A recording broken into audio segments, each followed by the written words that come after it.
Pete, we've got miniatures, fake rubber masks, explosions, the French dude from Godzilla, and a wind machine. Are you excited? I just can't wait. They're talking Crass, yeah. They're talking Crass, yeah.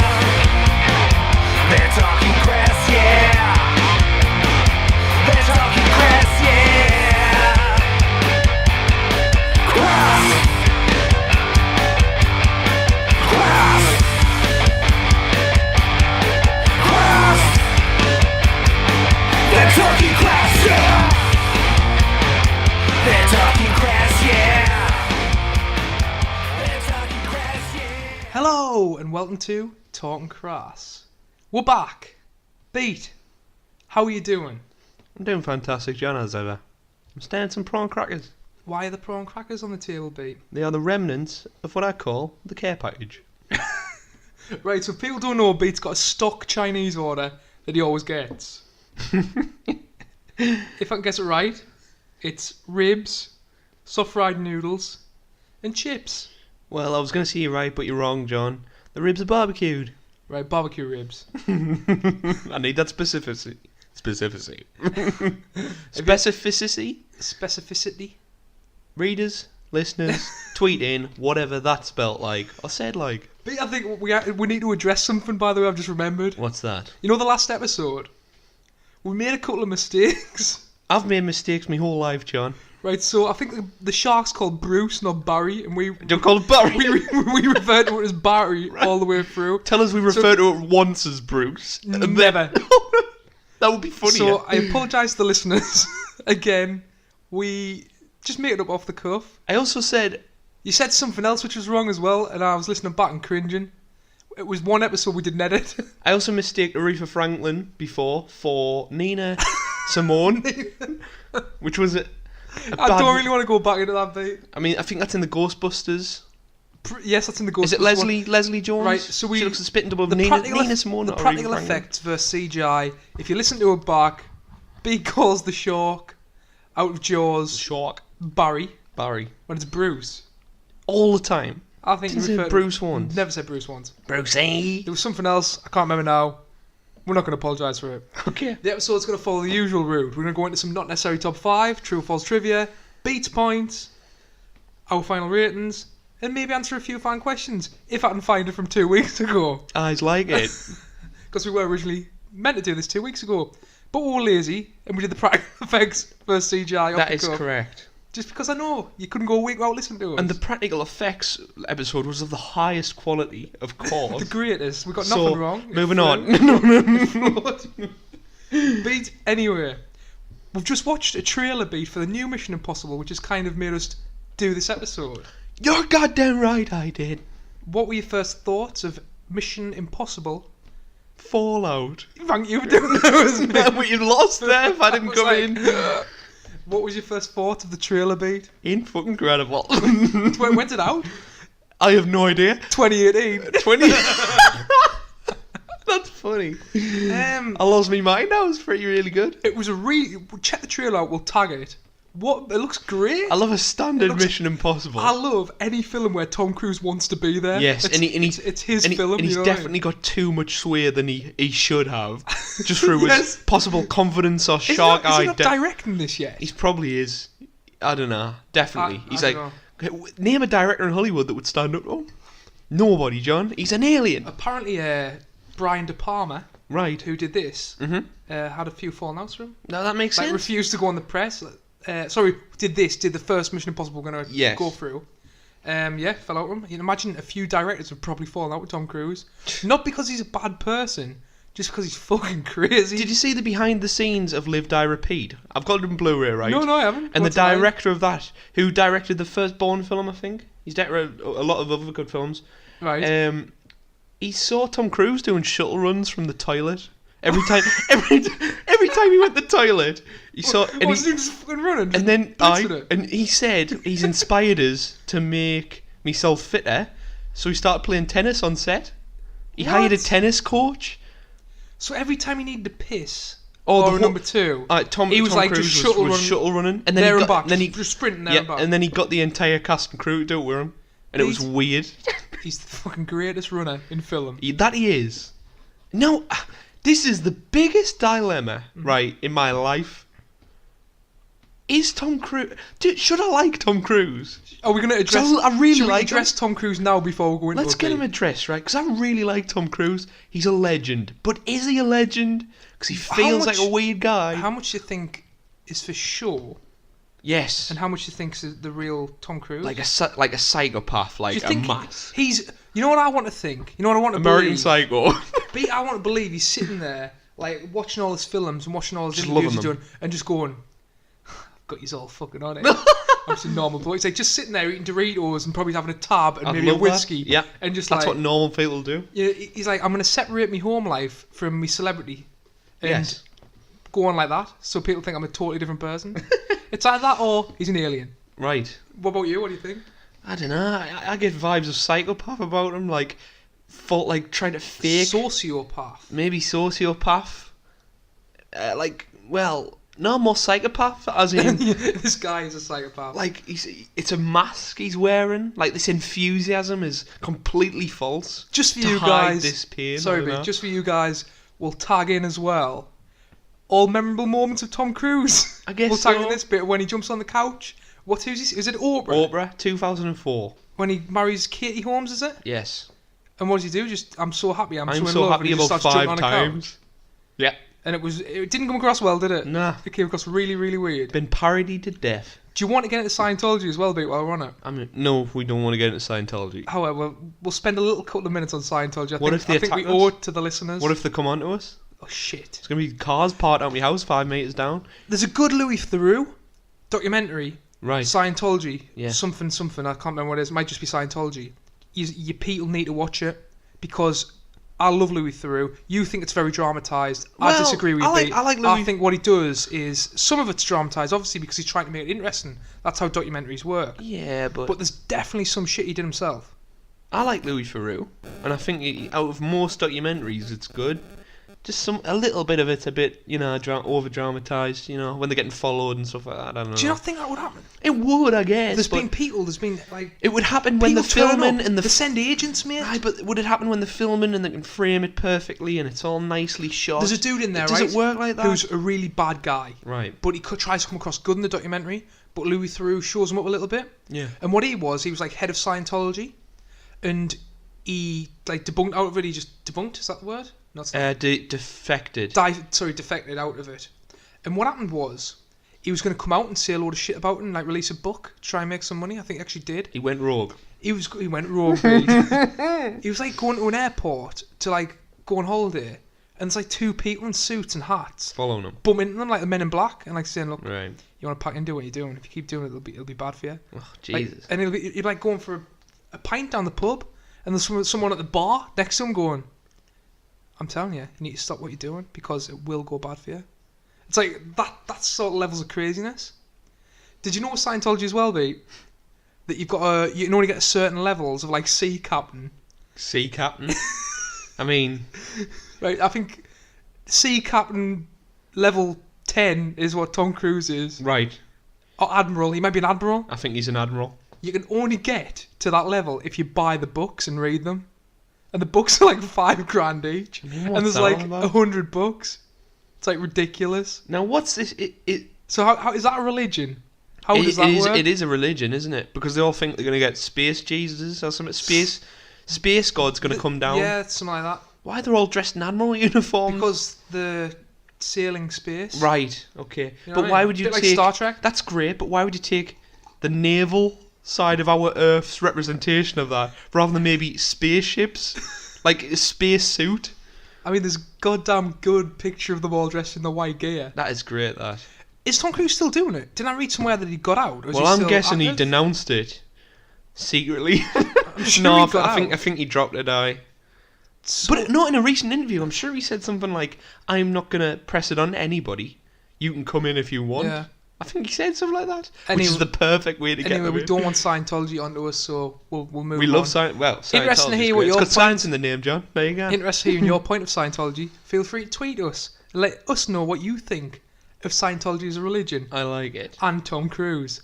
What a I know guy. Bosk hates him. Really? Bosk, listen, if you don't know who Bosk is, Top fan. friend of the show, did our intro, one half of our Black Dog with Bing.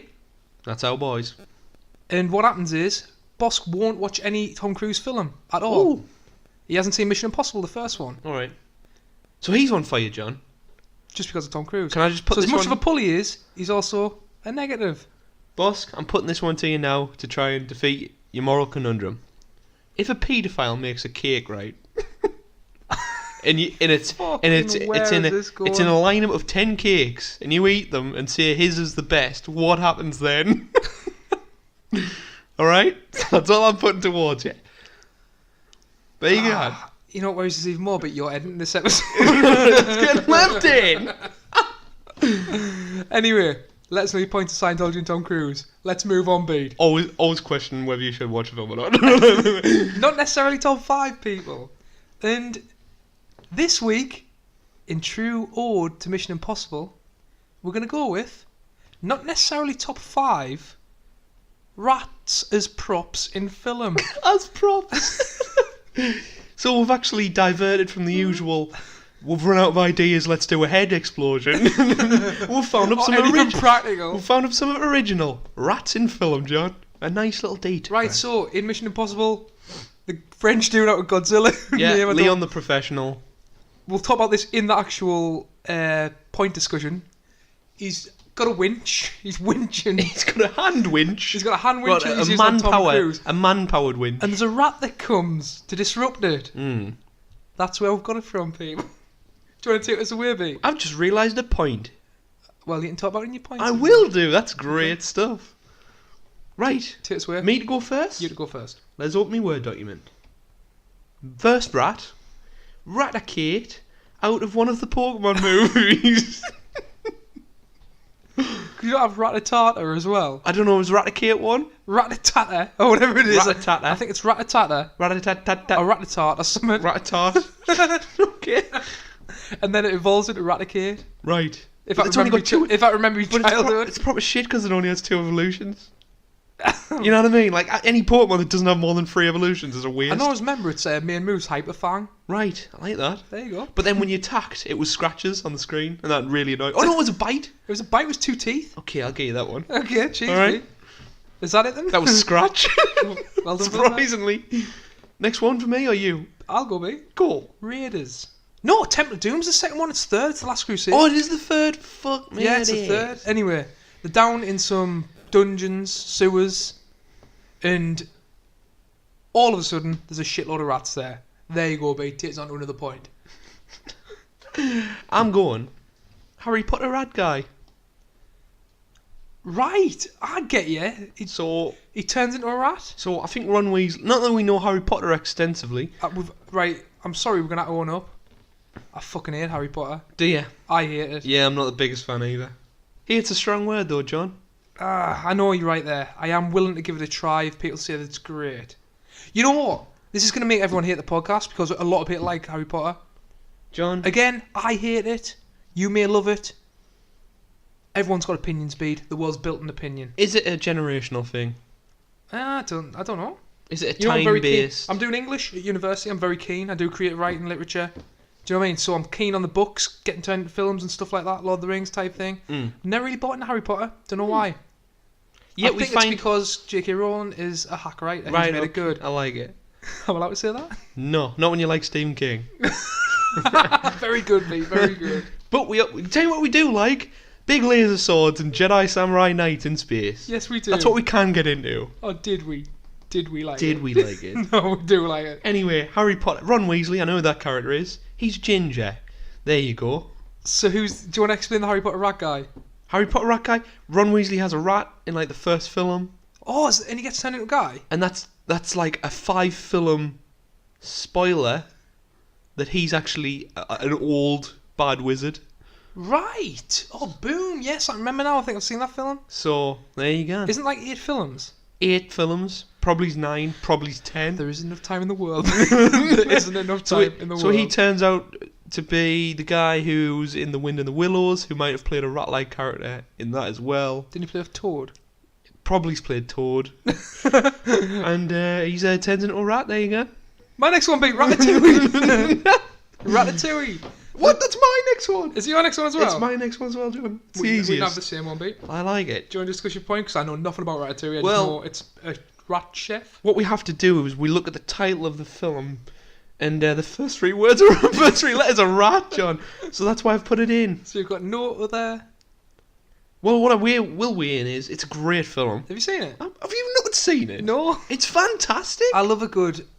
What- Animated film. Is it an animated film? I or want has to it say got a real... Pixar, but I don't know if Has it it got is. a real name? An animation. Beat, I'll go with my next one. Yes. Rick and Morty. Right. Pickle Rick! Oh, I Pickle Rick decimates a couple of rats. Decimator, like, builds a machine. Decimates Right. rats as a pickle. I like it. And then, doesn't he use the rat's legs? He does, He creates a super body out of a rat. There you go. I just want to get that one in because Rick and Morty, if there's ever an opportunity to get it in, we'll get it in there. I like it. Next one for me, John. Wanted, starring James McAvoy. The Wheatley trying to rip off Mission Impossible, kinda, and it didn't work. No, I haven't seen it yet. Based on a comic comment. book by, I think it's Mark Millar. I could be wrong. I can't comment. There's a weird rat guy in it who puts bombs on rats. And he just smothers peanut butter on little places and he strategically sends them down to blow up. And there's the bit in the film when like 1,000 come of them in. Is there anywhere else he puts peanut butter on? Yes. Angelina Jolie's hair. What? My last one, beat. Total Recall. You weren't sure. I showed the YouTube video. It's the worst thing I've ever seen. Where Arnie pulls something out of his nose. There's a rat on the table. That's all I remember. I like it. Why is there a rat there, John? I think it's I want to say it's his pet. I think he finds it, gets a pet rat. Does not use it to attach something to and run away like a beaker? Probably. Beaker? A Probably. beacon? I need to see Total Recall. If anyone can shed some light on us, let us know. Moving on. Hold up, John. We've got one more rat. Fire away. It's my favourite out of the lot because it's a metaphor rat Oh, God. out of The Departed. Metaphor rat out The Departed. Are we talking Jack Nicholson here? We're not talking Jack Nicholson. We're talking Matt Damon. Ah, yes. I get you. Oh, crap. Spoils for all. Well, to be fair, I do tag spoilers at the start of every episode. Yes, but we don't say them verbally. We should probably verbally say them. So you've been warned. You've been warned after every spoiler-filled discussion. Matt Damon is the most evil bastard ever. He's from Brooklyn or wherever. I don't know where is he from. No, he's definitely not from Brooklyn. No. And he's a rat in the film, John. And after his death, we see a rat. Oh. It's a metaphor, John. Beat. On to True or False Trivia. In this popular segment, I get some trivia from a popular film website, but throw a few red herrings in there for Beat to try and guess. Let's see if he can do the clean sweep, which he's never done before. Okay. So you're telling me, John, that someone can go onto this popular website and completely look at these anyway without needing us? No cheating. Okay. Beat. Hello. This is the last motion picture from a major studio to be released for home video on Betamax. Betamax being videotape cassette format. False. That's true. What? So you know videos, video cassettes. I've heard of them, John. They're in the film. Can you remember the times of when they were used? Was it just a bit too young for you? They're in the film?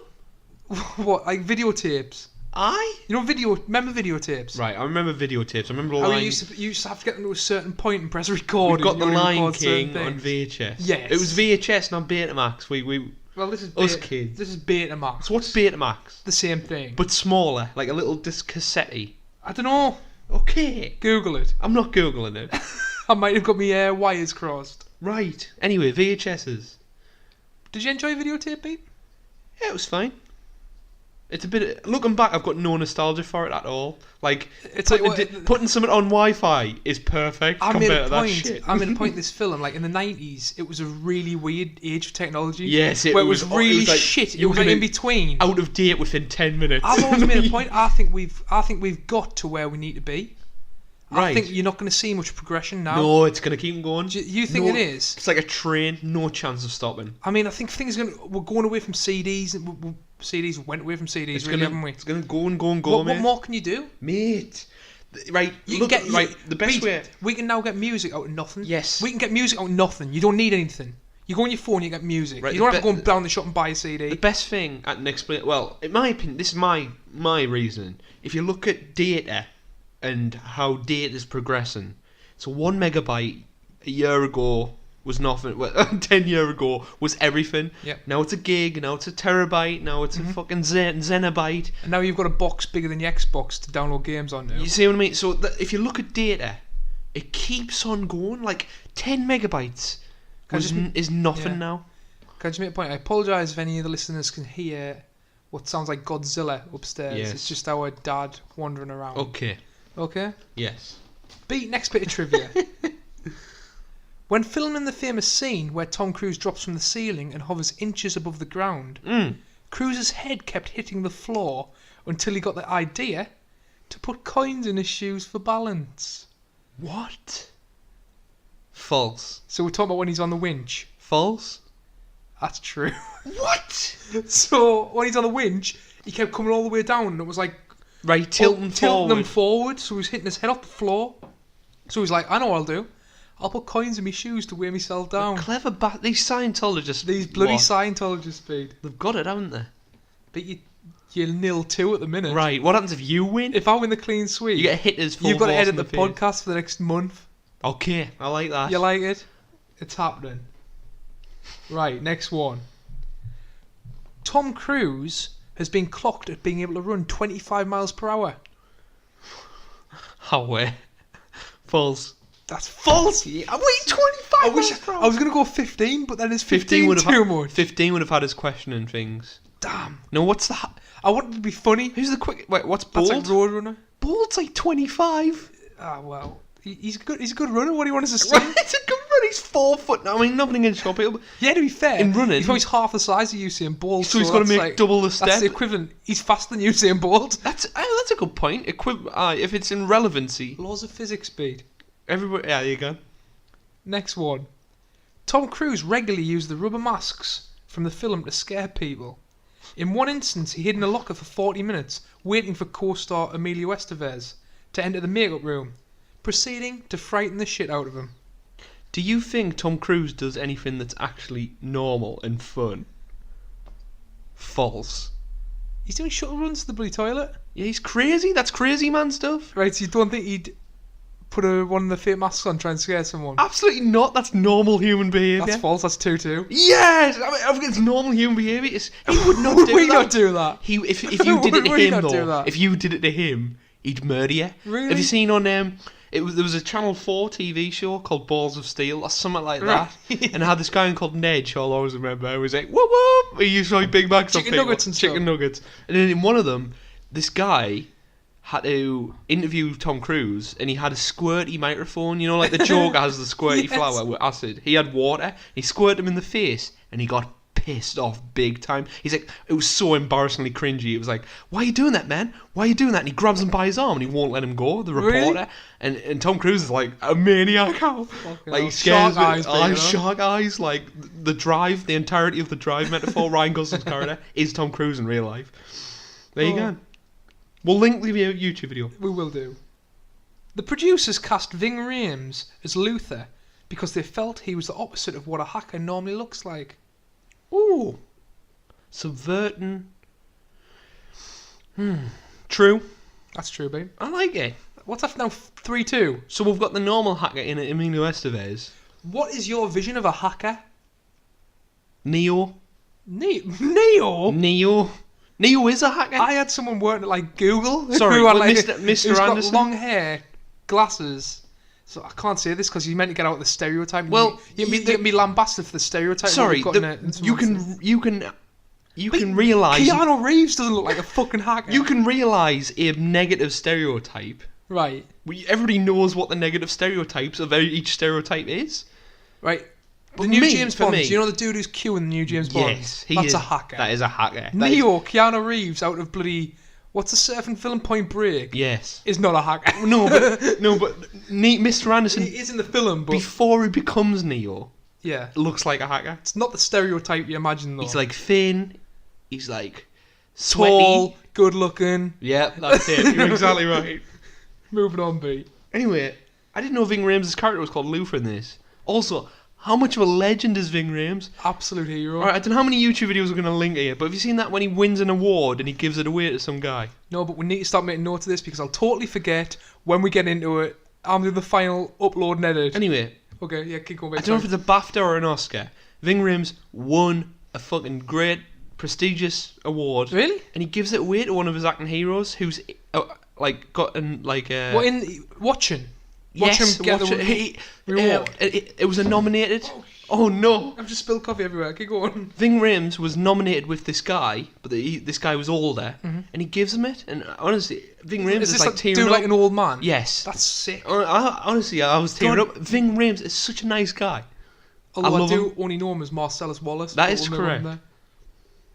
Beat. The trick with a disappearing, reappearing CD that Ethan Hunt does to fool Frank Krieger Unreal. is not a camera trick or any other visual effect, Bullshit. but a genuine sleight of hand trick that he performs. I think it's both, so I'm going to say false. That's true. What? It's incredible. Tom Cruise can do the sleight of hand trick. Tom Cruise is not normal. How much evidence is there How for much him you reckon he being? trained for that? But now that was really done, That looks fucking great. it's really good, doesn't it? He really does that. See, that's incredible. Is this where right? the point when we watch the film? We'll talk about it in points when we look at each other and we're like, we'll talk about we'll not it. spoil it. We'll talk about it later. By the way, can It's I a just great say, point. if there's a bigger metaphor for Tom Cruise than that info there, that would be cool if it was normally someone else, but I can see in my head him just perfectly crafting it down to a science in a room by himself. Yes, just perfect. Like just weirdly, moving the fingers and all not the having time. any fun with it, just for a role. Like weird, like man. a robot. I like a robot shark. Next one, mate. Next one. Not only is this the only film in the series where Ethan Hunt doesn't fire a gun, Ethan Hunt. it is the only one to not have any shootouts or gunfire in it either.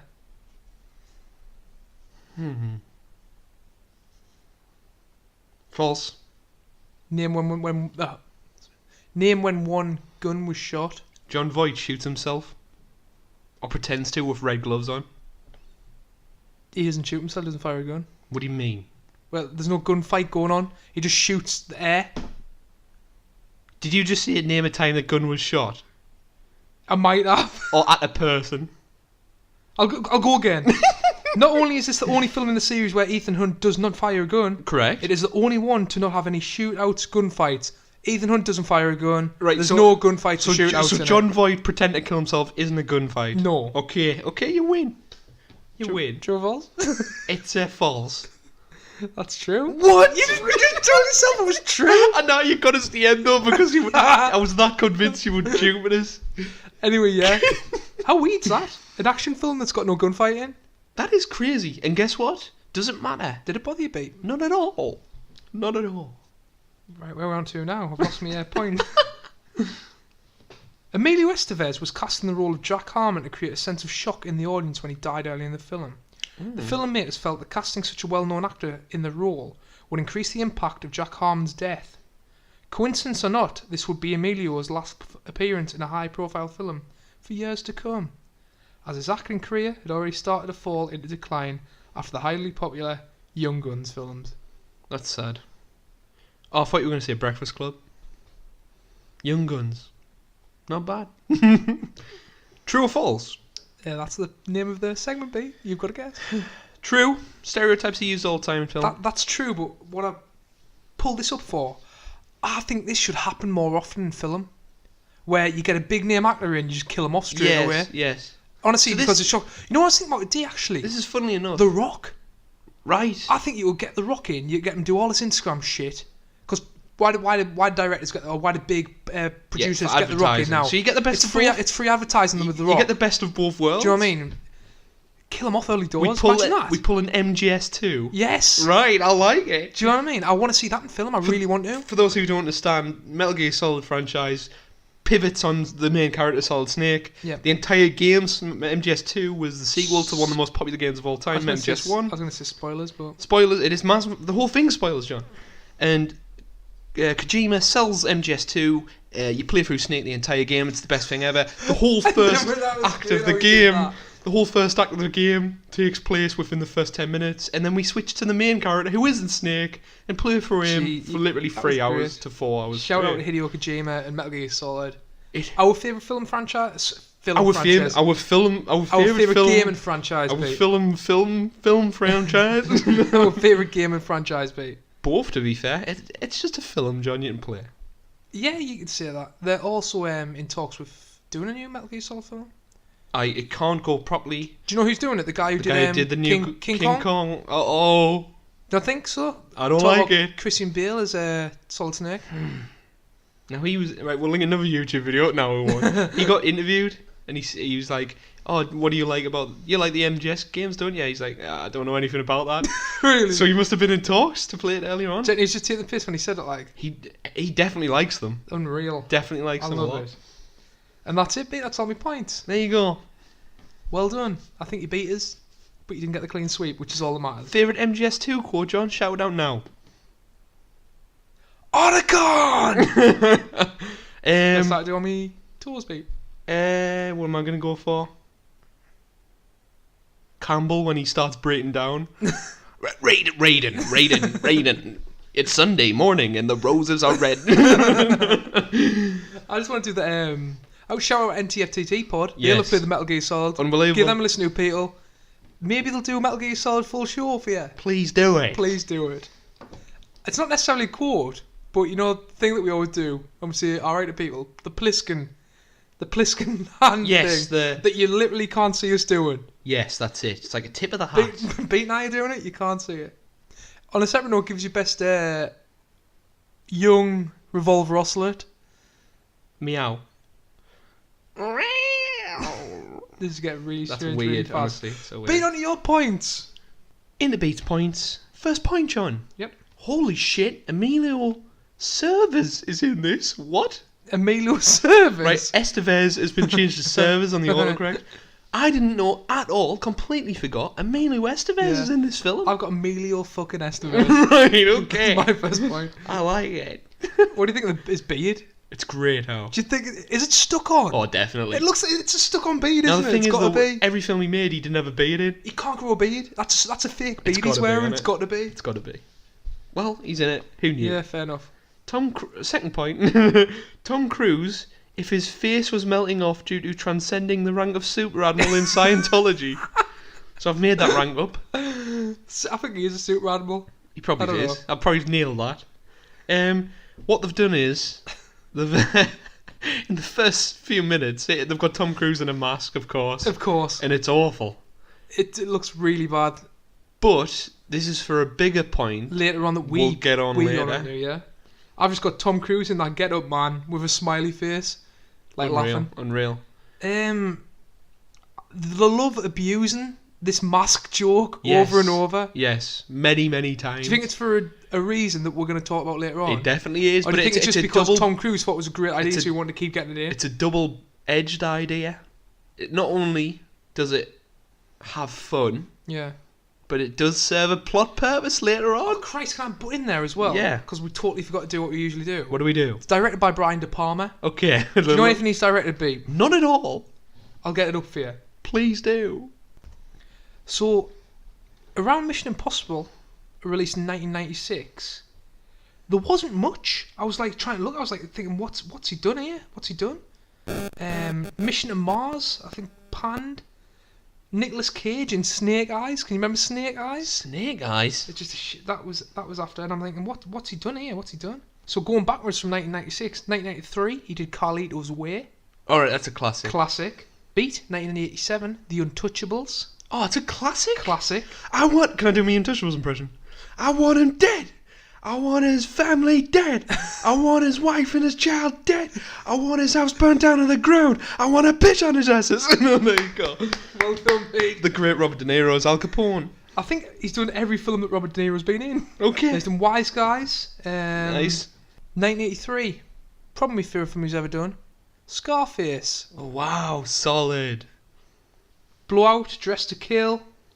Carrie, 1976. Aye, did he? So he's done quite a few decent Some films, real hits.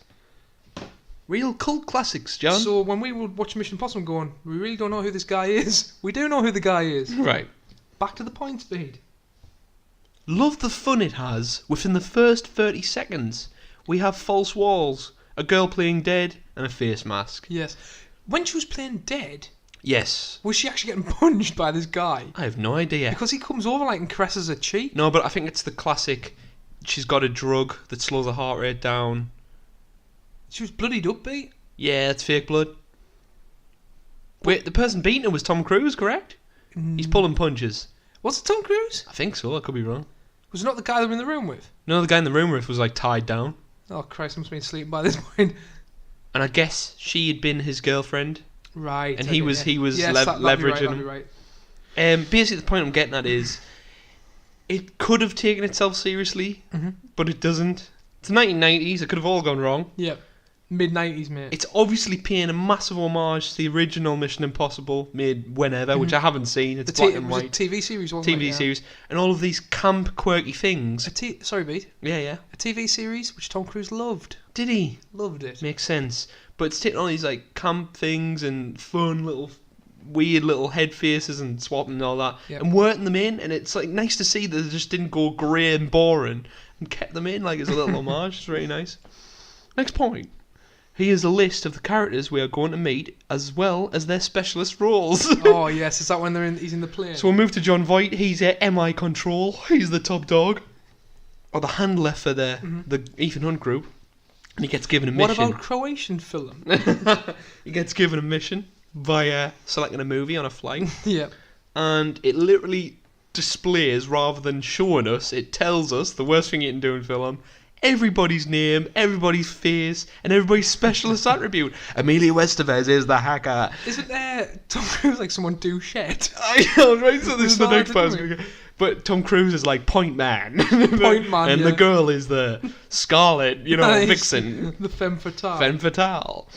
In these points, I'm going to quickly bring up Emilio Estevez's alias is Tony Beretta. I love that. So if you pause the screen when it's given the breakdown, check out the aliases. Tom Cruise's is Emilio Duche or something like that. Johnny Duche. Frederico Duche. Right. But Emilio Estevez is Tony Beretta. Wow. Tony Beretta. For not having a gunfight in. That's a goddamn action hero's name. That is a great name. You've missed the point as well, by the way. I've got Mission Impossible theme plus montage to start us off. Oh, incredible. How good was that? But it's not a... This obviously is another road to the original. It's not a montage of things that may not happen. It's the entire movie, which I love. It's the entire film. I love stuff like that. When I was reading the trivia, it gives away 7 plot points if you watch it properly. I love it. You know what I hate? When the montage things that don't happen. Yes, yeah. I love... But then... One thing that didn't happen in the montage. Oh, really? He never kisses that lass, who I can't remember the name of. The lass who... The girl who's with all the way through the film, who crosses him. Right, okay. Spoilers. Well, that's good, though, because is that not intentional? To try and maybe double cross you? Yes, maybe it is. By the way, can I just quickly see how intelligent this movie is of times? This is a fucking intelligent film, baby. Now, maybe not artistically, maybe, I don't know. We haven't seen this film in 10 years. It's goddamn more intelligent than what we thought it was. Right, so I'm not talking, artistical intelligence. Although it may have that, we can't read it because we're a bunch of fucking idiots. What we can read, though, is intelligent twists. Next point. Great beginning. That's the length of quality we're bringing to the podcast. That just refers to the entirety of the whole team getting assassinated. Great. I love the buddy stuff at the start. I know, but it's a great... It looks like Tom Cruise having a great time, and everyone's like a little bit awkward. It's a great kind of flip on what you think's gonna happen. Obviously, again, it's using the information that might have fans of the original Mission Impossible. Yeah. Everything's gonna go right. It's the first mission. It's the introductory mission. Yes, yeah. Everything goes wrong. It all goes wrong. You don't know what's happening. And I think people were pissed off with John Voight Become the villain. All right. Or because his character is normally a good guy. Again, it's using that information, intelligence. Done very, very well. I love that. I've also got a point here, Beat. I love films that are so dated technology-wise. Right, okay. Like, the 90s were a tough time. We've come on leaps and bounds since then. So again, it's... Like, computers are like the size of a desk. Yeah. And they're using, like, floppy disks and really stuff. impractical. How good were floppy disks? Floppy disks are I great. used to I love love a floppy disks as a physical, kid. like, square you can put into something. It's so cool. It is really cool. Again, it's our favourite thing in film And then where... them headphones, you were like the JVC headphones. Yeah. It's like really cool. wiry like at the tape. top. It's like a radio tape. Really thing. wiry at the top. It's like one silver band. Like, it's really, that would never be comfortable. No, like, not at all. Even back then, it wouldn't be comfortable, so why would you do it? Again, it's our favourite thing where we have a computer displaying information Yes, to the audience rather than to the character in the actual film. Although if it's a bad film, we absolutely slate it. Yes, Completely. we absolutely. Next point. Reluctant to easily cut away, we get just a frame of Tony Bretta's eye socket getting lanced. Oh, aye. Yes, I like that. Now, the point I'm making is, in how many films do you see where it cuts before you see the violence? But we've literally got a split second Yes. where we see the lance going through the eye, but it's not long enough to like be like, oh shit. Of course, sometimes this is done for age ratings, but a lot of the time it's just lazy. They don't want to just make a prosthetic eyeball, and we see that they went through the effort of showing us half of a frame. That's all it was. You know what I mean? It just plants the seed, and, it works. You don't see enough to really grush out. That's but it. You do see enough to just gross make you out. To grush out. But again, it's a little bit of effort rather than just cutting away. Yeah. A little bit of niceness, John. Next point. That's a great run. The old-fashioned Tom Cruise run. So the mission goes wrong. Tom Cruise ends up in a fish tank bar with don't even ask. It was his idea, by the way. With a bad guy who looks like the good guy out of what's that popular show? Stranger Things. Dan Harmon or David Harbour. A point to make as well. Stuntman couldn't get it right, or to the point where Brian De Palma wanted it. So Tom Cruise did the stunt himself. Really? Yeah. What was that when he jumped out of the water? Yes, yeah. When knowing that he could drown. That's incredible.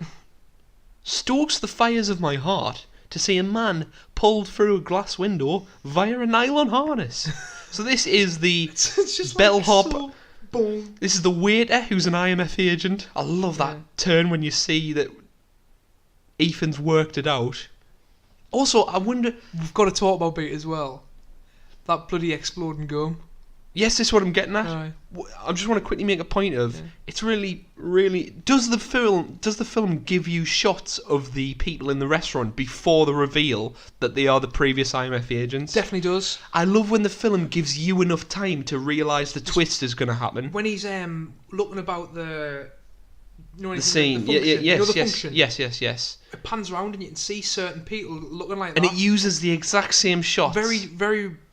What's the word I'm looking for, Beat? Intelligent. Intentionally done. Right. Because everyone else is smiling, having a good time. Right. And you see the odd one who's like looking like that. Now, isn't that fucking brilliant? That is truly fucking great stuff. That what it could have done is just masked over it by putting the shots in after the reveal. Do you think this is easy to batter this film?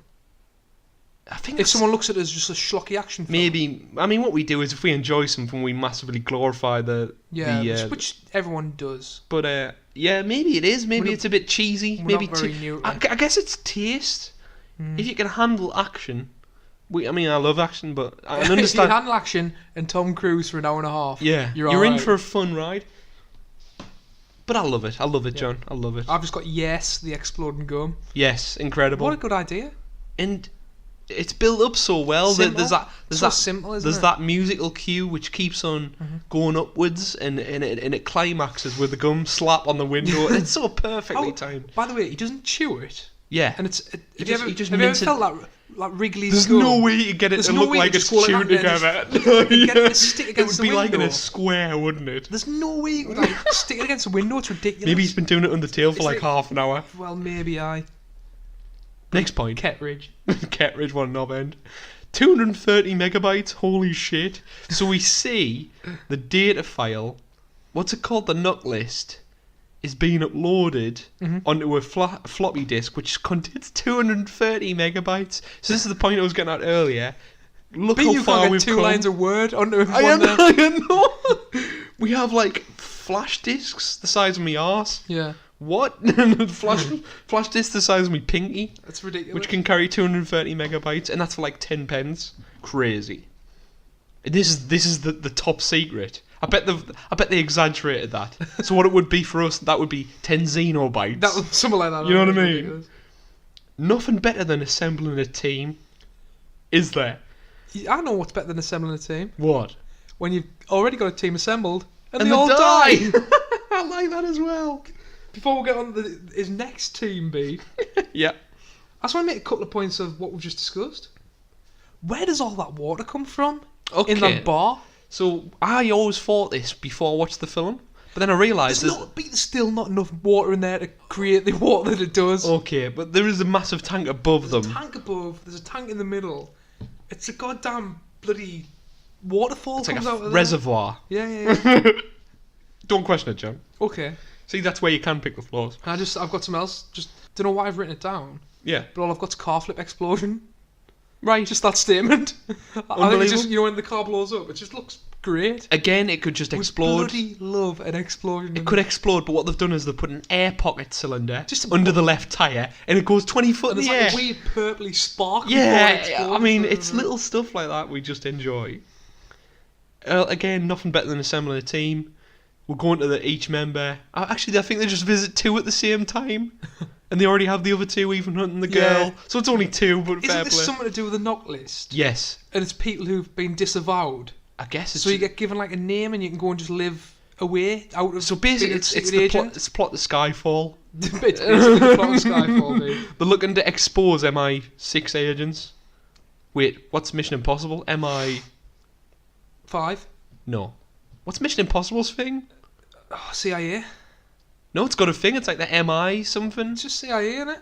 Okay, I could be wrong. Central Intelligence Agency. Okay, well, I like it. Next point. So they convince Leon the Professional and Marcellus Wallace to come on, Leon the Professional. come on the team. Really fun I've got characters. Marcellus Wallace and French Godzilla have joined the squad. Godzilla? Can we talk caller? Who is Marcellus? Who is what? Marcellus Wallace and French Godzilla have joined the squad. Who is Max? Who is Remember Max? we did spend 50 minutes of the film to trying to work who out- Max is. No, we were trying to work This, out. this was on the computer, wasn't it? Yeah, we were trying to work out if it makes sense what he's doing What, Does what that- he manages to do is find a Bible, by going on Google. which just By going on, typing the going on words the in- computer and looking up Max. makes him get a Bible, read John 1:13. I lost this. This lost us. This bit. The We were film trying to lost work us. out if it made any sense at all. We could be complete fucking idiots. I think they tried to make it so it didn't make any sense, so the audience would be like, Did that you know, work? everyone's lost, but doesn't want to look like idiots, so Yes, they don't yeah, ask. that's really good. That's really intelligent. Anyway, they assemble a team and they head to Langley, John. Langley. Next good, point. Good old Langley. Good old Langley. Next point. Langley looking like the inside of a Death Star, doesn't it? Who was deciding it? It's ridiculous. Who was designing this stuff, John? It's like Why- literally. Why is that room there? Is that room there for the knock list? Yes. It's fully built for the knock list. Purely for the knock list. Because remember, they're on floppy disks and they can't just steal it through an electronic hacking system. It's the 90s beats. We'll let it slide. It's got to be practical. We'll let it slide. I love it. But just the point in general, who was designing the decor of these rooms? It's like white glass. It looked bloody good though. It did look great. How good does it look when the black light turns on when you walk in the room, but then the white turns on when you're right? It's brilliant. It's so good. Well, I've got written down, how many masks can they get away with? Like Tom Cruise said, screw it, we're running with this. Don't know why I made that point, but I don't know whether it's relevant for this part of the film. But I think that this we're on to the third mask pull Yes. when they go into this place. Okay. Yeah? Oh, is this when the firefighters? I think so, yeah. Right, okay. Quick point. Mhm. What I was going to talk about earlier when you were talking about French Godzilla wenching Tom Cruise down the shaft. Mhm. When you talk about the rat going past him, is that foreshadowing that he's a rat? Oh, beat. I clicked there in the That's start of very the good. podcast. That's very good. Is it? I'm going to say it is. It has to be. It's most definitely. And the fact that the rat causes the mission to start to begin failing. Yeah. He's the rat that causes the mission to fail later on. I've also got written down, beat. Ooh, this is tense. I wonder if the foreshadowed water droplet that comes off the cup will set it off. Ah. Very good. Big point about this whole sequence, John, which is fantastic. And after watching it, might go into cinema history for me. Obviously, it's not going to break any Oscars, but boy, is it ingrained in my mind forever. Enjoyed it, didn't you? It's so well done. It's so well made. Biggest point I have. Nice to have silence throughout the entire high sequence. A truly special segment. Now, there's no... Very, very rare we see that in film now. No, it's so easy to want to fill void, because it's hard to do if you don't have any music. Music can save you a lot tonally and make a shit film seem a little better in parts. How many times do you hear Man of Steel? Yeah. Could that be a shout? Right, just a shit film that we love because it's got an excellent score. I guess that's possible. Okay, anyway. It does add a lot, but they've got the balls to understand that this is a fucking top scene, and they don't need any dumb music to enhance it. Why is there no music or sound beat? Because if it gets over a certain sound level in the room, it sets the alarms off. Again? Along with if it gets over a certain body temperature, it sets the alarms off. So I'm doing about this in uni. It's called diegetic sound. Okay. Diegetic sound is what the character in the film absorbs. So say you've got a radio in the background. You hear the radio. Yep. Because he hears the radio. It's almost working in the same way. He hears nothing. Can't hear go over the sound barrier, so we can't go over the sound barrier. It's really intelligent for me, John. I love real intelligent, and it just works perfectly. See, yet another reason why you need to listen to the podcast. We know everything about everything. And we're always right. That's definitely studying film. That's definitely there. You go. That's not a base level analysis. It's definitely not like the fucking. Oh, okay, I'm moving on. The knife drop stopped the blood in my veins. Jesus. I've seen this film a lot of times. Maybe I forgot about it, but fuck me, I was so into the film, I shit me pants. Like, imagine watching that in the cinema when he drops the knife. We were just looking, going, shit. It's such a perfect moment as well for the character, French Godzilla.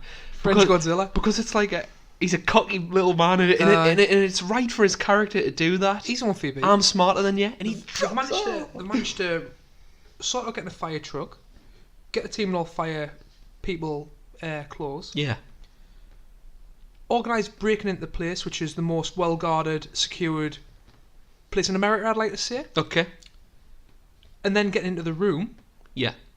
But they rely on French Godzilla and a winch to get Tom Cruise down into it. Right. That's just purely for the scene, isn't it? Yes, absolutely. That's it. You could easily get a little hand with, like, crank. Just like a little crank. You've got all that equipment and you can't get a fucking crank. You're using French Godzilla to lower you down. And by the way, how many times does one rat walk through a ventilation shaft? I know. At that specific point. Getting back to your point, Pete, it must be metaphorical. I like it. Next point. I've skipped massively here. I can't really remember. Maybe the pacing doesn't go really well in the middle part of the Why did you skip massively? Were you just enjoying the film? Really because I enjoyed the film. It wasn't because you were falling asleep and I had to wake you up? Not at all. It's the same knife. This something I really didn't click. I didn't click again. It's a point. The director gives you the info that he is going to double cross us. It's brilliant filmmaking. And if you watched it carefully, you might be able to see the twist coming. We didn't because we're idiots.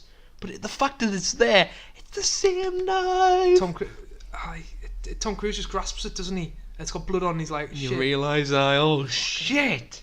Incredible. And then you realise, if you look at Tom Cruise's face when he sees the knife, he realises there and then you can see a little action in his face, which is really good. So but you think it's because of one thing else. You think it's because of a different reason. Oh, so clever.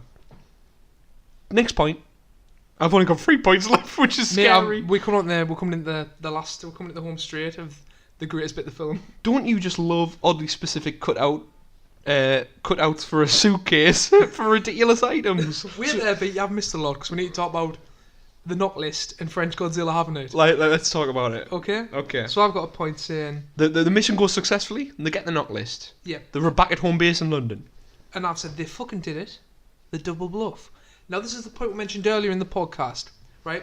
We also made a point in True or False Trivia about Tom Cruise learning how to do the sleight of hand trick. Yes. So Frenchie thinks he's got the French Godzilla thinks he's got the proper knock list.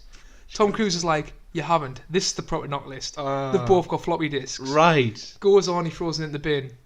As he leaves, me and you saying, "But you know what would be great if it was totally a double bluff." Yes. And he was like, "Whoa, that is the real one, showing his intelligence." And he would quickly run over to the bin and get it. 30 seconds later, he's talking to Marcellus Wallace. Yeah. And he picks it out the bin. Oh, we went nuts. We went nuts. We're like, we haven't seen this in 10 years. This is bloody brilliant. Now, thinking about that again, that's even more evidence. I've just realised that's more evidence that French Godzilla's a snake. He's trying to steal the knock list. That's it, 100%. Fuck me. I'm an idiot. He did so well. Oh. Because it's Ethan Hunt who can do anything. But that was a great moment where we realised he does go back. He did double up. It was so good. And then, but after that, my point is the final train scene is epic. Wow. So where do we move from? So were you talking about your suitcase, which you love? Yep. The Max, the female mob boss, who's kind of like got a Hannibal Lecter relationship. If Ethan Hunt's Clarice Starling, if Ethan Hunt's Clarice Starling, Max is kind of Hannibal Lecter, as in she's the main bad mob boss who wants the knock list for evil purposes. But Ethan's kind of working to double cross John Voight. Who's Kitteridge then? Kitteridge would be... I have no... Jack Crawford? I just want to say Who's French Jude Law? That's a great point. We were crying when I said that. I was creased for like 20 minutes. The dude who's Max's second in command. Not the guy who looks like Die Hard. Not the Die Hard... blonde guy. Die Hard blonde German guy. The other one. He looks the spit of Jude Law, but French. Check it out, people. I love it. So... we have Max, who's got a suitcase, and French Jude Law opens up a suitcase, and it's got like perfect cutouts. One's for a gun, one's for a hacking device, and one's for a mobile phone. It's like, but it's cut out into the suitcase. Perfect. How fucking brilliant is that? While this is going on, you've got John Voight as well. Yes. Making a gun out of a suitcase. Well. Sometimes you talk about overkill. Yeah. I'm not having it. That's not overkill. But it's like get as much in this film as you can. But it's like a weird kind of Wild West prostitute gun. It's like, you know what I mean? Ridiculous, like if that makes sense. It's like a two-shot little one, but he's got a silencer. Why is he in a full sky suit as well? Like a full skydiving suit. It looks so fucking brilliant. Last-ish points. John's point because his phone died establishes poor-looking face masks, makes the John Voight reveal so much better. This is huge. John's point because I made the point when my phone died. Correct. You read that out like it was John. Oh, it was John Voight's point. Yes, sorry. That's what I heard. Like, anyway. So this is massive, John. Do you want to explain the whole thing? So I made a point saying the CGI, the mask. This is where we're getting on. Sometimes CGI is great. Sometimes it works really, really well. This is subtle don't as well. Overuse it. This is subtle. At the end, the reveal of when John Voight is Ethan Hunt. Well, he's Ethan Hunt. He's talking to the girl who comes into the train carriage. Yes. What happens is it looks perfect. The mask doesn't look shit. Right. Like it has on the whole film where you can quite clearly see that it's Tom Cruise in a mask. That's done because you get the final scene. You're like, he rips off this half rubber, half CGI mask. Yeah. And it's a bloody perfect John Voight mask. So what they did was they got John Voight in for the start of the scene. Yeah. And then the CGI'd it, and then with a little practical end. A little bit of practical in it. They've done that. But what they did throughout the full film was... The girl's caught red-handed. She is the one who pressed the button and blew the car up. What's really intelligent is, throughout the full film, they're quite obviously masks. Yep. They never get an actual different actor to Tom Cruise in to play someone and then do the same effect. I know. So that's like more intelligent. We hammer them, but they don't look... They're not terrible. They're not terrible, but they're quite easy to see someone's wearing a mask. But they're not. It's always Tom Cruise. It's never another actor. And this final scene on the train beat. Do you want to go into that? Have you got anything else, or do you want to go into the final scene? Last point is the CGI ain't half bad. I mean, it's a mixture. It was filmed at Pinewood, I think it's called. Pinewood Studios in London. 007. That's where all the James Bond, Star Wars Bond stuff's done. Star Wars all done there. So it's like what we were saying. You were like, what's going on here? Is this real? Is this practical? Have they got stuntmen in? I was like, no, Beat. It's a couple of green screens. It's a fake train and a wind machine. Is it fake train? 150 miles per hour. Some of that wind was coming out them, Beat. Is it a miniature? Used anywhere? There is miniatures used. There's one point when we paused and I was like, them are miniatures. I'm not convinced. It's a helicopter. It's a train set with a little helicopter. Is it? 1,000,000%. 1,000,000%. It's too good for 94. No, 96. 96. Brilliant use of miniature. how the bloody helicopter gets into the tunnel as well. Oh, What's that's that all just ridiculous. They're ridiculous. But what an enjoyable time in cinema. Incredible. Now, obviously, again, it's being a bit self-conscious. Yeah. It knows it's a train with a helicopter. It's been Mission Impossible. It never treats itself too seriously, but it never goes stupid either. Yeah. Like, it's having fun and keeping a good tone at the same time, which is a difficult thing to establish. And I think the entire Mission Impossible franchise has done very, very well. Other than 2, has done very, very well to complete. And again, he's done all the bloody stunts himself. Yes. He was there. He was on the train. He was coming into bloody. He's on a wind problems, tunnel. you know what I mean? You can see his face, his skin flapping off his skull. Props to John Voight as well, because he must have done some. He stuff must have as well, Like but I don't think he was on Air Force 9. Was it Mach 10 or whatever? You can tell Tom Cruise is at a higher wind speed than John Voight is, I think. And that beat kind of wraps it up. Incredible, mate. Incredible. To end with Marcellus Wallace and Tom Cruise having a beer. Absolutely. In a local English pub. And you brought up Tom Cruise has drank the beer quicker because he wants to look more masculine, I guess. That's definitely possible. What's the guy called? Vic Rames? Ving Rhames. Ving Rhames? Ving Rhames? Ving Rhames, or what? Yeah. Luther. He's got the full pint, and Tom Cruise lashes off. He's got a little bit at the bottom. Yeah. That's definitely just for manliness. Isn't it? You know what I mean? Aye. 100%. And Unbelievable. then we arrive full circle back on the plane beat. Yes. To tease a second film. Love it. Now Tom Cruise is the Mission Impossible handler. Let's see what happens there. He'll never go rogue. Last point, John. Yeah, go on. From the Top Gear crew, has Richard Hammond styled his entire wardrobe of 1996 Tom Cruise, Ethan Hunt. It's all about that leather jacket. Which is a leather jacket, a weird kind of expensive t-shirt. Tom Cruise has always had that style. Is it not just Tom Cruise's probably style? It might be. So he loves a woolly jumper and Richard a leather Hammond's jacket. taken Tom Cruise's style. There you go. Final points then, B. Done. That is me done, mate. What do you think of ratings? Where are you going to put this film? Let's just summarise what we've talked about, B. I was taken... When I watched this film, I don't know... I haven't seen this film in a good 10 years. I'd agree with that as well. I haven't seen the film in 10 years.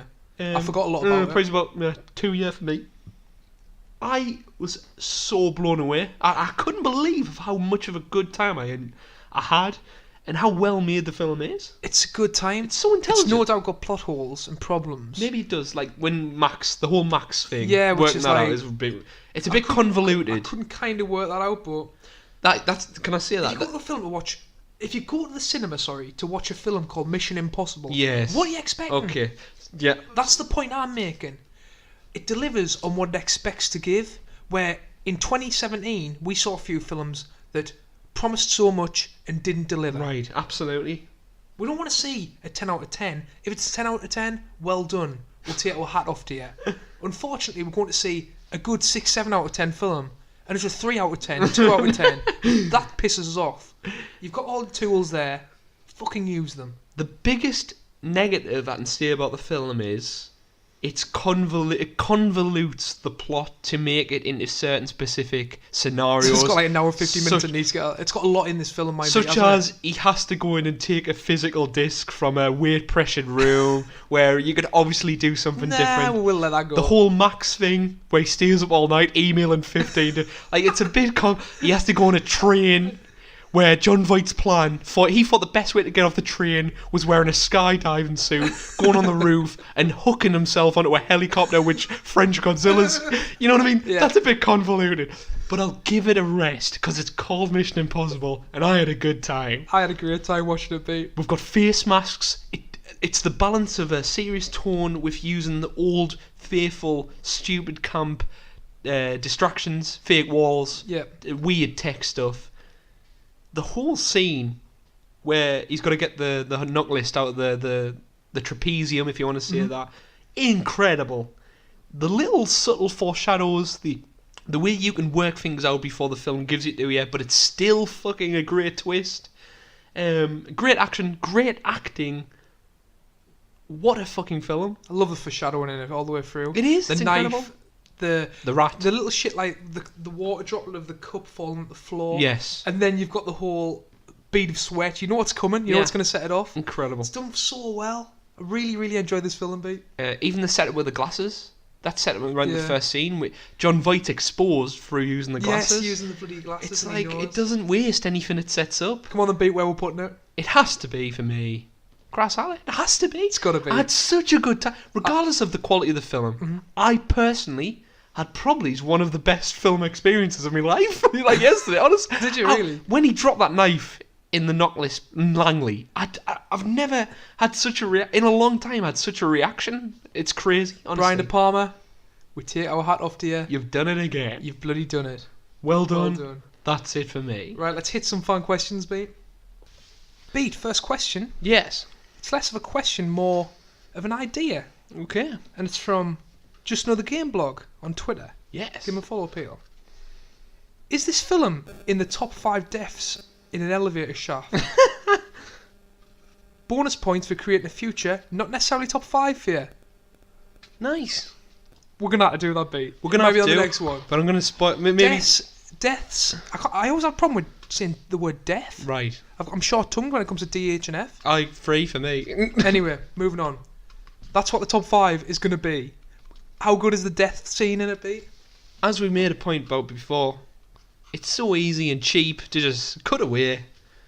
We get a goddamn... Right, what else? Sorry, can I... Right, And can we put in there, Beat, it was electrified as well. right, that's brilliant, but It wasn't just a spike, it was electrified. what elevator has spikes like that at the top of them? That you can press a button to come out. Now, has John Voight placed them there? I don't know, do you reckon? I What- would say it's just the elevator No, that's just a shaft. death machine, you know what I mean? Someone's built a death machine. That's into it. ridiculous. Absolutely I ridiculous. think that's the better question to ask. Anyway, thank you very much. Thanks for your question. Anyway, Pete, the legend Bing McCoy has a question. Lads, anyone else wondering how that smoking hot French girl ended up married to John Voight? That's a great point. To be fair, At the end, what does he say? Yeah. I've already taste the water, tasted son. the fruit, or Oh, something like something that. like that. And then she just gives like a look of disdain across to him. Well, the feeling I get is she's just dictated by money, because that's all she wants is like Power and money, Bing. power and money. Everyone wants it. Not necessarily everyone has it. Not so necessarily top 5. And you don't really need it. I like it. That's a good point though. Would you marry John Voight, John? How much would he be offering? I reckon that's Right, like give us a figure. 10 million. Make it 50, I mean. The way I see it is John Voight's got a face mask on and it's actually some like really fucking jack dude all film. Let's move on, B. Final shout out as well, B. It's not a question, but I want to thank L.A. Lily Yes. for telling us that the Shark's Bruce and not Barry. Excellent news. It was Lily who shouted out. I appreciate that. She also shouted the film, correct? Yeah. Excellent. But she did say she forgave us because it was an excellent episode. Oh, Thanks to the kind words. Thank you so much. And that we make a laugh. We try. We try. We try to make everyone laugh. Right, Pete, well, that brings an end to another beautiful show. Our next episode is going to be on the Bruce Willis classic Unbreakable. I love it. We'll see you there. See you later, peeps. See ya. Hi, John. You alright, mate? I didn't think I'd bump you on this plane we're taking to somewhere randomly I don't know. Yeah, but what have you got in your hand? Like a box of I've got a large cassette tape, which has weirdly got Top Secret on. Okay. Would you like to watch a film? Have you not got any Latvian films to watch, babe? Latvia. Let me have a look, John. I'll see if I can grab one out of the bag. Oh, Latvian film. Got one right here. I'll just put it in. Your mission, Crasters, if you choose to accept it, is to watch the next podcast. It's on Unbreakable, a true classic. This Latvian tape will self-destruct in 5 seconds.